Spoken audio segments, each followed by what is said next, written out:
Para po sa karagdagang latag ng seguridad sa mangyayaring traslasyon ngayong araw na ito na pista ng Jesus Nazareno, makakausap po natin Major Philip Ines, tagapagsalita ng Manila Police District.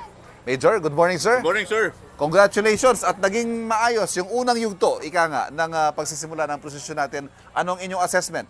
Una-una sabi nga natin, matagal po natin pinagandaan to at taon-taon na pinaghahandaan talaga natin to. At sabi nga natin, dapat wala po ang na magkamali kami sa paglalatag ng seguridad, Sir Ivan. At nakita naman natin na isalin maaga nakadaan yung ating andas dito sa ating lugar, dito sa from Quirino, papunta ito ng Burgos Street. Sa ngayon, nandyan na ho sa Finance Road ang andas.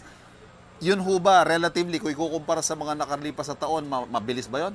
Yun ang nakikita natin na mas mabilis ngayon. Pero ganun pa naman, humingi kami ng, sabi nga natin, ng kooperasyon sa ating mga deboto, yung ating mga advisory, yung ating mga paalala. Sabi nga natin, ang Ayun nga totoo ho, nakikita natin, may mga sumasamba pa rin eh. Yes, may mga panawagan po ang simbahan at ang otoridad. Sabi nga po natin, ang totoo pong deboto ay nakikinig sa mga panawagan po ng simbahan at ng inyong otoridad.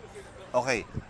So far, wala naman ho tayong naitalang mga untoward incidents so far? Yes, so far wala po tayo na itatalamang anumang insidente po dito. Nakita po natin na yung ating mga pulis na nandito ngayon at iba pa nating ahensya ng gobyerno na tumutulong sa atin ay sabi nga natin maayos yung pagkakalatag ng seguridad natin ngayon dito sa Quirino Grandstand. 18,000, tama ho ba yung bilang ng mga pulis na nakapakalat ngayon sa dadaanan? Meron tayong mahigit kumulang 15,000 PNP personnel. Hindi lamang ito from NCR at meron din tayo coming from the Region 3 and Region 4A kung saan nga katulong din natin yung ibang ahensya ng gobyerno.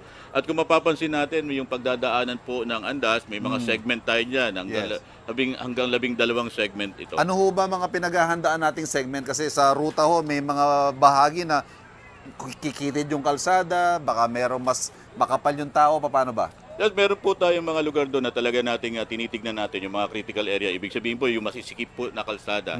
Ganun pa man po, nakahanda po yung ating mga personnel dyan. Doon po sa mga segment na yun, it is a composite po. Bukod sa PNP, meron po tayong mga medical team and other agency na nakamonitor po doon. At kung sakali po kailangan ng mga tulong ng ating mga kababayan, naandun po sila para magbigay po ng assistance. Major, kanina papunta rito, nadaanan din natin ang Ayala Boulevard, yung tapat ng Quiapo Church mismo.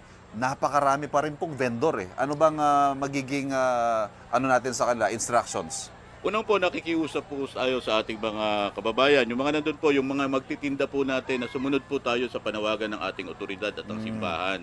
Matagal na po natin itong pinapanawagan sa kanila na kung maaari po, wag po kayo dyan sa mga pagdadaanan po ng ating andas. Dahil unang-una po, makakasagabal po kayo sa daloy nito.